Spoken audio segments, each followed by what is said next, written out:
Akira Tendo, seorang pemuda yang baru saja diterima kerja di perusahaan impiannya. Tentu dia sangat senang bisa bekerja di perusahaan ini. Rekan-rekan kerjanya pun terlihat ramah yang membuatnya semakin betah. Ditambah lagi, terdapat seorang rekan kerja perempuan yang sangat cantik bernama Saori Ohtori. Pada pertemuan pertamanya ini, Akira langsung jatuh cinta.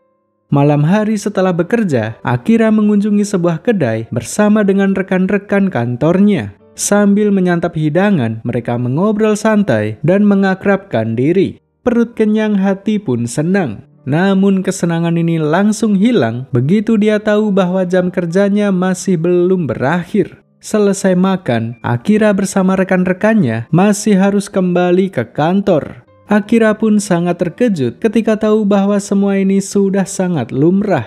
Padahal waktu sudah menunjukkan jam 2 pagi, tapi semua karyawan di sini tetap bekerja seperti biasa. Di hari pertamanya ini, Akira sampai harus tidur di kantor.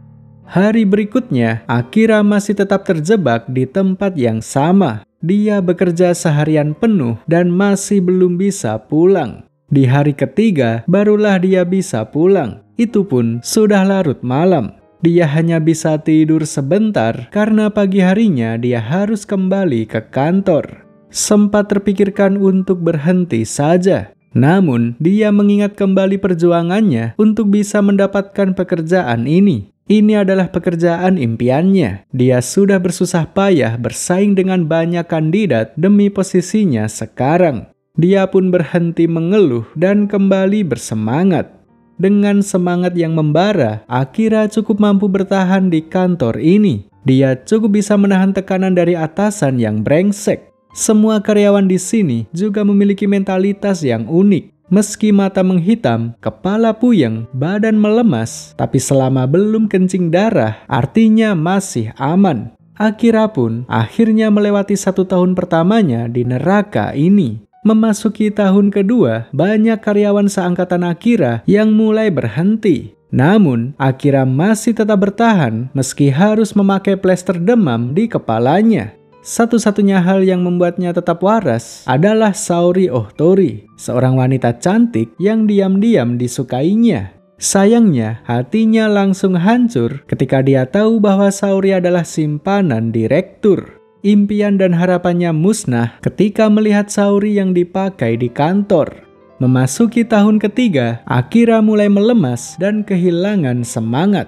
Tatapan matanya kosong, jalannya sempoyongan, dan mulai tidak sadar dengan keadaan di sekitar. Hampir saja dia ditabrak mobil saat sedang menyeberang jalan. Sempat terbesit di pikirannya berharap agar serangan nuklir datang dan menghancurkan semuanya. Kemudian di suatu pagi, saat dia hendak berangkat ke kantor, dia mendapat surat tagihan dari pihak pengelola apartemen. Saking sibuknya bekerja, dia sampai lupa dengan kewajibannya. Dia pun berniat menemui pengelola apartemen untuk membayarkan tagihannya. Sesampainya di depan ruangan pengelola, dia melihat pintu yang sudah terbuka. Dia pun masuk, lalu melihat zombie yang sedang asik menyantap mayat manusia. Akira pun segera berlari menghindari kejaran zombie tersebut. Tanpa dia sadari, ternyata orang-orang di sekelilingnya juga sudah menjadi zombie. Saking depresinya akibat pekerjaan, dia sampai tidak sadar bahwa telah terjadi wabah zombie di seluruh dunia. Akira pun berlari sekencang mungkin menghindari kejaran para zombie. Sambil berlari dia sempat berpikir bahwa jika dunia dilanda wabah zombie, maka artinya dia tidak perlu masuk kantor lagi. Dalam sekejap, raut wajahnya langsung berubah drastis. Dia yang tadinya lemas depresi, sekarang bisa tersenyum gembira karena sudah tidak perlu bekerja lagi. Di saat orang-orang ketakutan, dia malah kegirangan. Kehidupannya yang tadinya sangat monoton, sekarang menjadi seru, asik, dan menegangkan. Pada momen inilah dia baru merasakan kebebasan yang sebebas-bebasnya. Sekarang dengan semua kebebasan ini, dia ingin melakukan semua hal yang selama ini belum sempat dilakukannya. Hal pertama yang terpikirkan adalah menyatakan cintanya kepada Saori. Dia pun segera bergegas menuju ke apartemen tempat Saori tinggal. Sesampainya di sana, dia melihat Saori dan direktur yang sudah menjadi zombie. Mereka berdua telah terinfeksi ketika berselingkuh. Akira pun mendorong zombie direktur sampai terjatuh dari lantai atas apartemen. Setelah itu, di depan Saori yang sudah menjadi zombie, sesuai rencana, Akira menyatakan cintanya. Selesai menuntaskan keinginannya, dia pun segera pergi meninggalkan tempat ini. Keesokan harinya, Akira terbangun dari tidur pulasnya dengan perasaan riang gembira. Fakta bahwa dia sudah tidak perlu pergi ke kantor membuatnya benar-benar bahagia. Dia pun mulai membersihkan kamarnya yang tadinya dipenuhi sampah selama 3 tahun. Selesai bersih-bersih, dia hanya ingin bersantai seharian penuh sambil menikmati bir kesukaannya. Sayangnya, setelah menenggak 2 kaleng, stok bir di kulkasnya sudah habis. Dia pun terpaksa keluar untuk mencari bir di toko swalayan terdekat. Dengan mengendarai sepedanya, Akira melesat menghindari zombie-zombie di jalanan. Lalu sesampainya di swalayan, dia bertemu dengan seorang perempuan cantik bernama Shizuka. Shizuka adalah seseorang yang sangat teliti yang selalu menganalisa resiko di setiap tindakannya. Dia sering mengamati pola gerakan zombie untuk meningkatkan persentase keberhasilan bertahan hidupnya. Berdasarkan dari pengamatannya, dia tahu ciri-ciri zombie yang hanya berjalan dan ciri-ciri zombie yang bisa berlari. Kebetulan hari ini dia perlu ke swalayan untuk mengambil barang-barang yang dia perlukan. Dengan kebiasaannya yang selalu teliti, dia memasang kamera di sepedanya yang terhubung dengan handphone. Dengan begini, dia bisa memantau keadaan di luar saat sedang berbelanja gratis di swalayan. Sambil mengambil bir di kulkas, Akira mencoba mengajak Shizuka mengobrol. Namun Shizuka hanya diam dan sama sekali tidak mempedulikannya. Shizuka sedang fokus mewaspadai zombie yang mulai mendekat melalui kamera. Di kamera juga terlihat ada sebuah truk yang melesat ke arah toko. Jadi Shizuka berniat memancing para zombie ke tempat di mana truk itu akan menabrak. Akira yang tidak mengetahui semua ini maju ke depan untuk melindungi Shizuka dari para zombie. Shizuka pun dengan cepat menariknya ke belakang dan akhirnya selamat dari tabrakan. Akira yang tadinya berniat menyelamatkan malah justru menjadi yang diselamatkan. Setelah itu Shizuka pun pergi begitu saja tanpa mengucapkan apa-apa. Kini Akira sendirian lagi. Dia pun berniat pulang karena sudah cukup mengambil bir yang diinginkannya. Karena sepedanya rusak dilindas truk, dia pun mengambil motor metik yang kebetulan diparkir di tempat sekitar. Lalu di tengah-tengah perjalanannya, dia melihat motor Harley Davidson. Tanpa ragu, dia pun segera mengambil motor tersebut. Ini adalah motor impiannya yang harganya tidak terjangkau dengan gajinya sebagai budak korporat. Malam harinya, Akira menikmati beberapa kaleng bir sambil menulis apa saja yang ingin dilakukan selanjutnya. Untuk menebus depresinya selama menjadi budak korporat, Akira memutuskan untuk bersenang-senang. Dia pun membuat daftar keinginan dengan total sebanyak 33. Semua ini adalah sesuatu yang sangat ingin dilakukannya yang masih belum sempat terlaksana. Daripada hidup tanpa melakukan apa yang diinginkan, lebih baik mati dimakan zombie. Hidup ini terlalu singkat, jadi lakukanlah apa yang ingin kau lakukan. Begitulah pola pikir Akira. Keesokan harinya, Akira dikejutkan dengan kembalinya koneksi internet. Beberapa notifikasi sosial media tiba-tiba muncul di HP-nya. Dari situ, Akira terpikirkan untuk menghubungi teman lamanya yang bernama Kencho. Mereka berdua dulu sering bercerita tentang kehidupan kerja masing-masing. Kencho yang bekerja sebagai agen properti selalu menceritakan kesuksesan dalam karirnya. Dia nampak bangga dan menikmati posisinya kala itu. Sebaliknya, Akira justru depresi selama menjadi budak korporat. Mendengar cerita Akira, Kencho sempat menyarankannya untuk resign saja. Namun waktu itu, Akira tidak mau mengikuti saran darinya. Hubungan mereka pun sedikit merenggang setelah kejadian itu. Sekarang, Akira berniat untuk memperbaiki hubungannya dengan Kencho. Dia pun menelponnya, lalu menanyakan kabar dan juga lokasi di mana dia sekarang. Celakanya, Kencho saat ini sedang terjebak di suatu hotel di Shinjuku yang sudah dipenuhi dengan zombie. Bahkan, dia juga sudah menyerah untuk bertahan hidup. Akira sama sekali tidak gentar meski sudah mengetahui kondisi tersebut. Dia pun melesat dengan mengendarai motornya demi menyelamatkan sahabatnya. Sesampainya di daerah Shinjuku, Akira membunyikan klakson untuk memancing gerombolan zombie agar menjauh.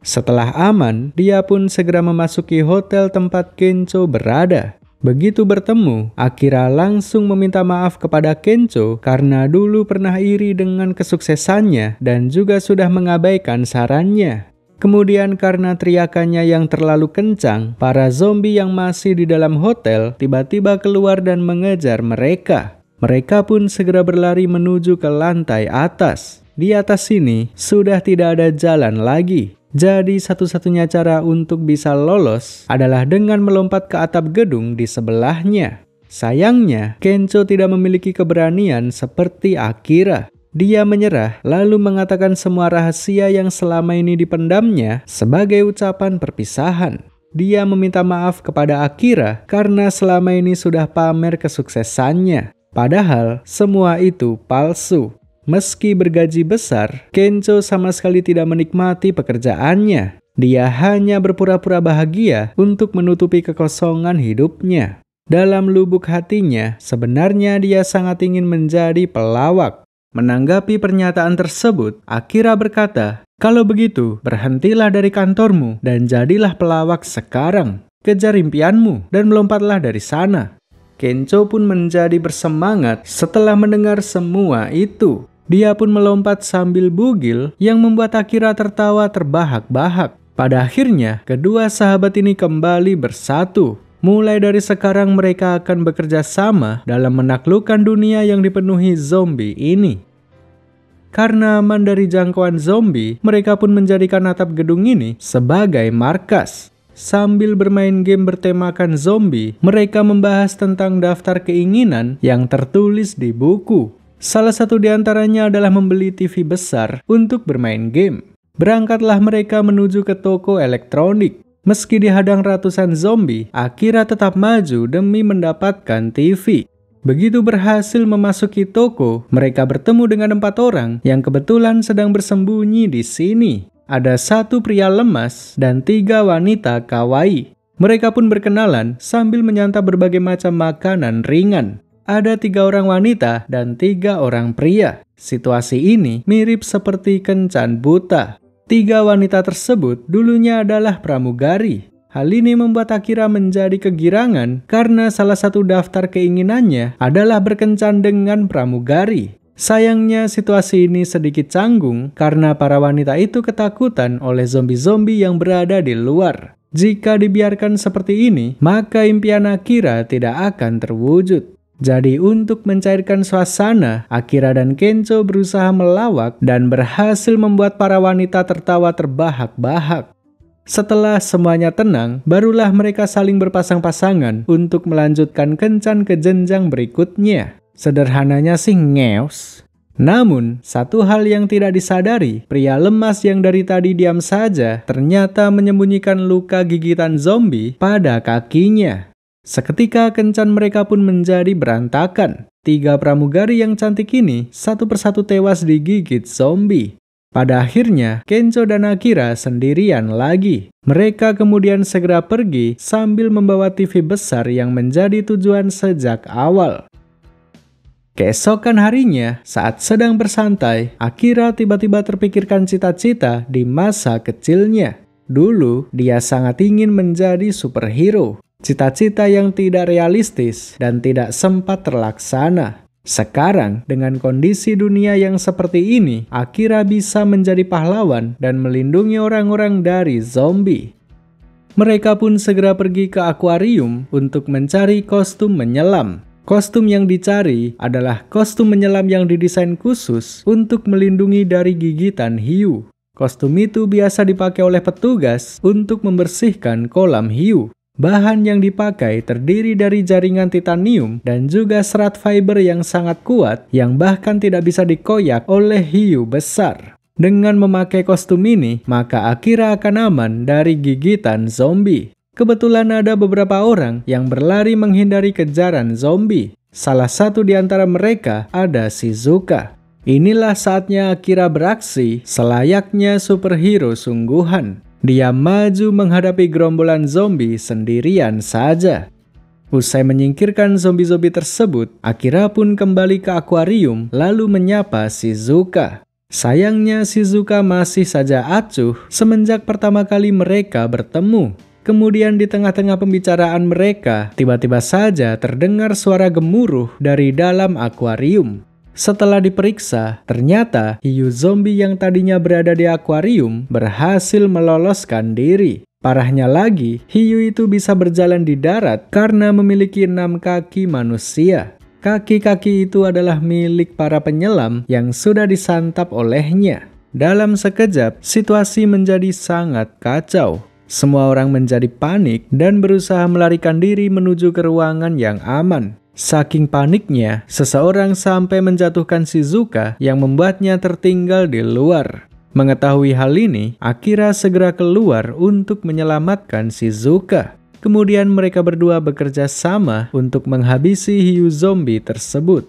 Shizuka berusaha mencari suatu benda yang bisa digunakan sebagai senjata. Sementara Akira akan berusaha mengalihkan perhatian. Shizuka memiliki pengetahuan yang cukup luas tentang hiu. Hiu memiliki organ sensorik yang dapat mendeteksi aliran listrik. Oleh sebab itulah, Shizuka mengambil baterai untuk digunakan sebagai senjata. Dengan baterai tersebut, Akira berhasil membuat hiu itu tersetrum sampai mampus. Aksi Akira kali ini benar-benar seperti superhero sungguhan. Hal ini pun membuat hati Shizuka menjadi luluh. Dengan senang hati, dia pun memberikan kontaknya kepada Akira.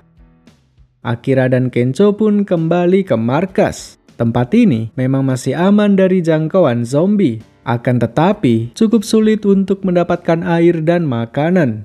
Selain itu, jaringan listrik dan internet juga sudah mati. Jadi akan sangat sulit untuk bertahan di tempat ini. Oleh sebab itulah, mereka berencana pindah ke sebuah desa terpencil yang berada di daerah Gunma. Kebetulan, Gunma adalah kampung halaman Akira. Selain mencari markas baru, Akira juga ingin tahu apakah keluarganya baik-baik saja.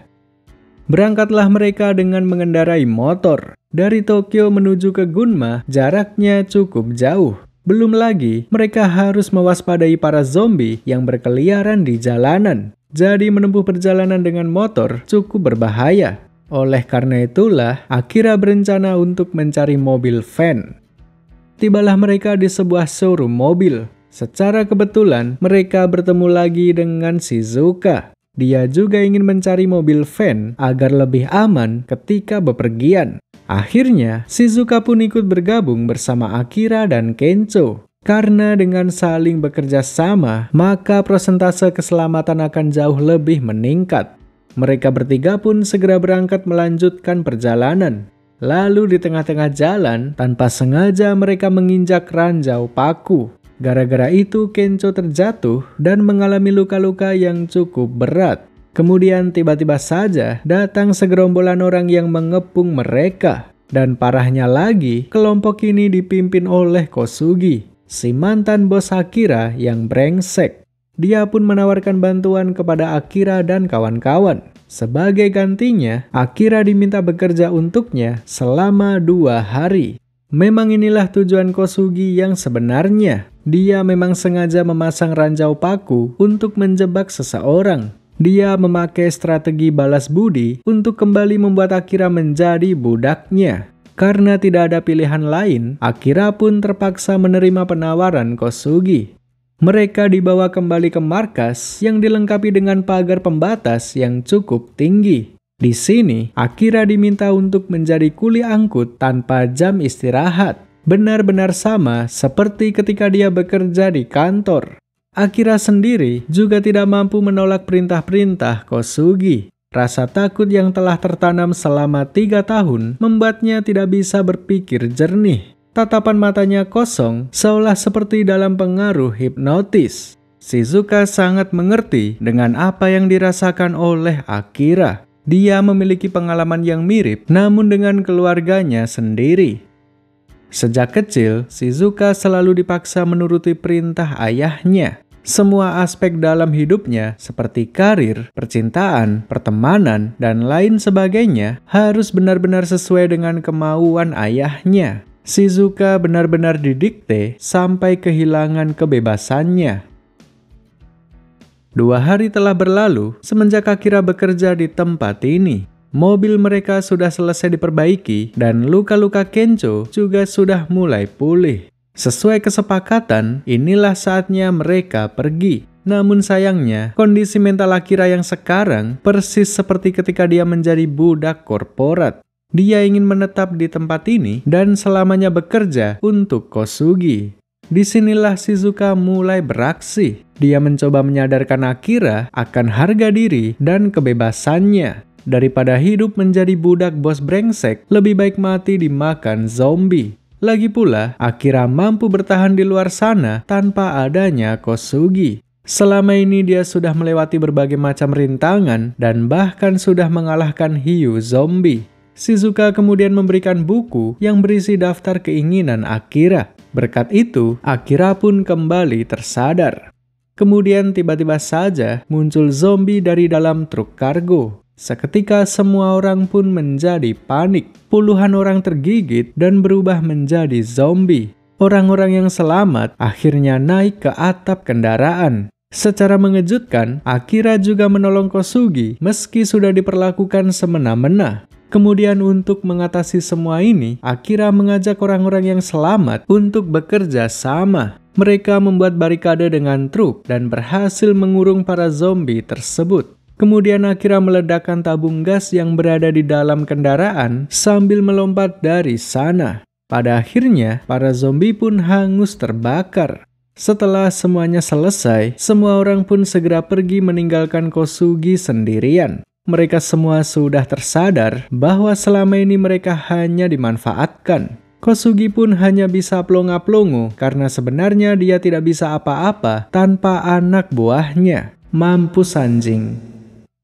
Kini, Akira, Kencho, dan Shizuka kembali melanjutkan perjalanan menuju ke Gunma. Di tengah-tengah jalan, mereka melihat sebuah kendaraan yang dikepung oleh gerombolan zombie. Kemungkinan terdapat seseorang yang terjebak di dalam sana. Tentunya, Akira tidak bisa membiarkan hal ini begitu saja. Dia segera memakai kostum superhero-nya dan berniat membasmi para zombie tersebut. Namun sebelum sempat beraksi, tiba-tiba si orang yang terjebak keluar dari kendaraan dan membasmi para zombie itu sendirian. Dia menggunakan armor samurai lengkap dengan senjatanya. Dengan mudahnya, dia membasmi gerombolan zombie itu sendirian. Setelah aman, si samurai membuka helmnya lalu memperkenalkan namanya. Dia adalah seorang perempuan Jerman bernama Beatrix Ammerhauser. Beatrix adalah seorang wibu garis keras. Saking cintanya dengan Jepang, dia sampai memutuskan untuk pindah ke sini. Beatrix kemudian meminta tolong Akira dan kawan-kawan untuk mengantarkan persediaan ikan ke daerah Takasaki. Di sana terdapat chef sushi terakhir yang masih bertahan hidup. Chef itu berjanji akan membuatkan sushi yang enak dengan ikan-ikan segar tersebut. Tanpa pikir panjang, Akira langsung bersedia membantu karena menyantap sushi yang lezat ada di dalam daftar keinginannya. Berangkatlah mereka menuju ke daerah Takasaki. Sayangnya, tempat itu sudah dipenuhi dengan ratusan zombie. Jadi Akira harus membasmi mereka lebih dulu, baru kemudian bisa menyantap sushi yang lezat. Dengan adanya Beatrix, tim ini mendapat tambahan kekuatan tempur yang signifikan. Dia dan Akira maju di barisan terdepan untuk menghadapi para zombie secara langsung. Dengan armor yang mereka gunakan, bisa dipastikan mereka aman dari gigitan zombie. Sementara Shizuka dan Kencho mempersiapkan puluhan bom molotov. Para zombie dipancing agar mendekati pom bensin, lalu kemudian diledakkan secara brutal. Usai berhasil membasmi ratusan zombie, mereka pun menikmati sushi lezat yang dibuat oleh chef terbaik. Setelah puas menyantap sushi, mereka pun melanjutkan perjalanan menuju ke Gunma. Beatrix sudah menjadi teman dan selalu ikut kemanapun mereka pergi. Di tengah-tengah jalan, lagi-lagi terdapat masalah yang menghalangi perjalanan mereka. Jalan terowongan yang menjadi satu-satunya akses sudah diblokir untuk mengurung ratusan zombie di dalamnya. Karena tidak bisa lewat, mereka pun terpaksa berjalan kaki melewati hutan untuk menuju ke kampung halaman Akira. Di tengah-tengah hutan, mereka bertemu dengan seorang pria tua yang ramah bernama Kumano. Kebetulan, dia sedang membangun rumah kayu di daerah sekitar. Hutan menjadi tempat persembunyian yang cukup aman karena jauh dari jangkauan para zombie. Dengan jiwa penolong yang tinggi, Akira berniat membantu Kumano membangun rumah. Selain itu, membangun rumah pohon ada di dalam daftar keinginannya. Jadi semua ini sama-sama menguntungkan. Setelah beberapa lama bekerja, jadilah rumah kayu yang epik yang membuat Kumano full senyum. Selesai membantu Kumano, Akira dan kawan-kawan segera melanjutkan perjalanan. Mereka berjalan mendaki pegunungan, melewati tebing yang curam, dan menyeberangi jembatan gantung. Kampung halaman Akira memanglah berada di suatu tempat yang terpencil. Di dunia yang dipenuhi dengan zombie ini, desa yang terpencil menjadi tempat yang paling aman. Warga-warga di sini bahkan sering berpesta karena benar-benar aman dari jangkauan zombie. Akira pun meneteskan air mata saat bertemu dengan orang tuanya. Dia pun berteriak meminta maaf karena sudah menjadi anak yang tidak tahu diri selama ini. 3 tahun dia merantau di Tokyo tanpa kabar dan tanpa apapun. Jadi pada kesempatan ini, Akira berniat untuk berbakti dan membalas kebaikan orang tuanya. Dia pun membantu ayahnya bertani sebagai bentuk balas budinya selama ini. Memang suasananya sangat canggung, tapi Akira terus berusaha mengakrabkan diri dengan ayahnya. Warga desa di sini sama sekali tidak takut kehabisan makanan karena hasil pertanian mereka cukup melimpah. Pupuk yang digunakan adalah pupuk kandang yang diambil dari septic tank. Desa ini juga memiliki pembangkit listrik mandiri bertenaga air. Bahkan, warga setempat juga membangun pagar listrik yang mengelilingi desa. Awalnya, pagar itu dibangun untuk menghalau beruang dan hewan-hewan buas lainnya. Tapi siapa sangka, sekarang pagar itu bermanfaat untuk menghalau zombie. Benar-benar tempat yang sempurna untuk bertahan hidup di hari kiamat zombie. Akira dan kawan-kawan bukanlah satu-satunya orang kota yang mengungsi ke tempat ini. Beberapa orang kota yang selamat juga menjadikan tempat ini sebagai tempat berlindung. Mereka memiliki latar belakang dan profesi yang berbeda-beda. Ada tukang salon, dosen, dan penata rias. Namun sayangnya, tidak semua pengungsi berhati baik. Salah satu pengungsi bernama Higurashi memiliki niat jahat terhadap warga desa di sini. Higurashi dulunya adalah seorang bocah yang sangat periang. Lalu memasuki masa SMP, SMA, hingga kuliah, dia berubah menjadi seseorang yang pemurung akibat tekanan sosial yang besar. Menjadi dewasa sangatlah tidak enak. Tanggung jawab, ekspektasi, dan tuntutan sosial benar-benar membebani kepalanya. Rasanya ingin sekali kembali ke masa SD, di mana tekanan terberat hanyalah PR matematika. Dia benar-benar iri dengan orang-orang seumurannya yang bisa tertawa lepas seolah tidak memiliki beban. Kebetulan, orang yang sangat membuatnya iri adalah Akira. Semasa kuliah, Akira adalah orang yang sangat periang. Dia juga memiliki banyak teman yang membuat hidupnya lebih berwarna. Hal inilah yang membuat Higurashi sangat membencinya. Setelah lulus kuliah, Higurashi menjadi hikikomori pengangguran. Setiap hari dia selalu merasa bahwa eksistensinya tidak dibutuhkan oleh dunia dan orang lain. Sampai pada suatu hari, terjadilah wabah zombie yang menghancurkan dunia. Hal ini membuatnya begitu bahagia. Orang-orang yang tidak mengharapkan keberadaannya, semuanya musnah tergigit zombie. Mulai dari sini, dia tidak perlu lagi memikirkan tuntutan masyarakat yang begitu berat. Rasanya setiap hari sudah seperti liburan yang asik. Kemudian saat dia sedang menjarah barang-barang di toko, dia bertemu dengan 3 orang yang memiliki pengalaman yang sama-sama menyakitkan. Mereka pun mulai berteman dan merencanakan sesuatu untuk balas dendam terhadap masyarakat. Mirip seperti Akira, Higurashi menulis daftar keinginannya di buku. Bedanya, keinginan Higurashi dipenuhi dengan sesuatu yang jahat. Toh nantinya dia dan teman-temannya akan menjadi zombie juga. Jadi sekaranglah saat yang tepat untuk melakukan hal-hal yang selama ini ingin dilakukannya.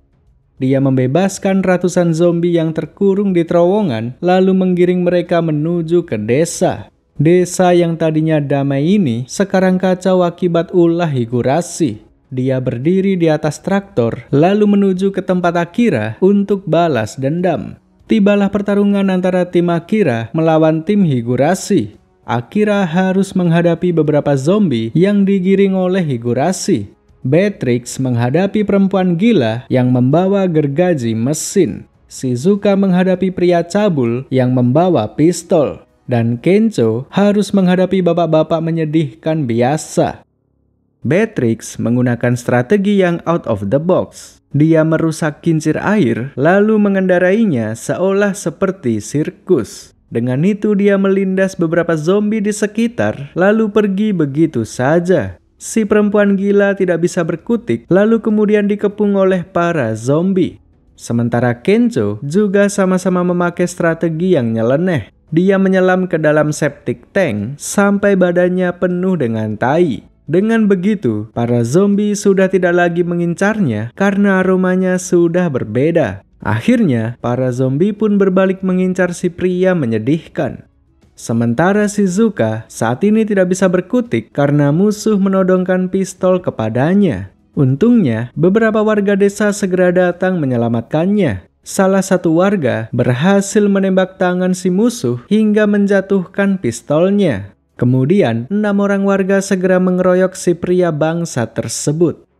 Sementara Akira saat ini sedang kesulitan karena Higurashi menyandra ayahnya. Higurashi meminta Akira menjadi zombie jika ingin ayahnya dilepaskan. Mengatasi hal ini, Akira masuk ke dalam rumah lalu pura-pura berteriak digigit zombie. Kemudian Akira didandani sebagai zombie dengan bantuan sang penata rias. Setelah itu dia keluar dan berpura-pura jalan sempoyongan seperti zombie. Saking realistiknya, Higurashi sampai tidak sadar bahwa semua itu hanyalah makeup. Ketika Higurashi sedang lengah, Akira pun menjatuhkannya dari atas traktor, lalu kemudian dengan cepat menyelamatkan ayahnya. Kemudian seperti biasa, karma datang di saat-saat paling terakhir. Kaki Higurashi digigit oleh zombie sesaat setelah dia terjatuh.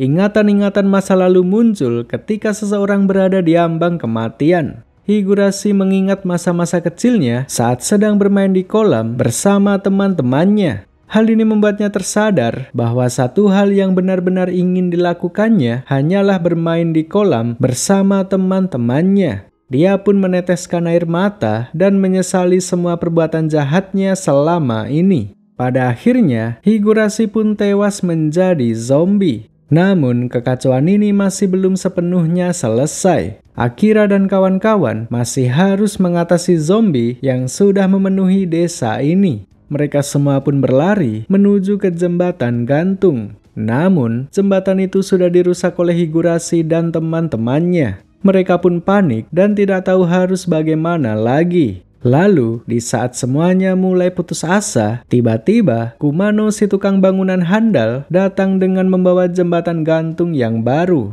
Setelah dipasang secara mendadak, semua orang pun segera diminta menyeberang. Lalu setelah semuanya aman, Akira dan Kencho menggunakan jembatan itu untuk berayun. Ratusan zombie yang mengikuti mereka akhirnya terjatuh ke dalam jurang. Pada akhirnya semua orang pun selamat dan para zombie yang tadinya memenuhi desa juga sudah habis. Esok paginya, semua orang saling bekerja sama untuk membangun desa yang rusak. Mereka juga menutup kembali terowongan yang sudah dibuka oleh Higurashi. Secara perlahan, desa ini kembali seperti semula. Setelah semuanya berakhir, Akira menetapkan tujuan yang selanjutnya, yaitu mengembara ke seluruh Jepang untuk mencari solusi menyelesaikan wabah zombie ini. Singkatnya, menyelamatkan dunia. Keinginan ini terinspirasi dari pesan ayahnya yang berbunyi, "Jadilah penyelamat orang lain, bergunalah bagi masyarakat." Mereka pun berpamitan dengan seluruh warga desa, lalu kemudian mulai mengembara. Entah berhasil atau tidak, itu urusan nanti. Yang jelas, mereka akan menikmati semua ini. Karena daripada hidup tanpa melakukan apa yang diinginkan, lebih baik mati dimakan zombie. Zom 100 selesai.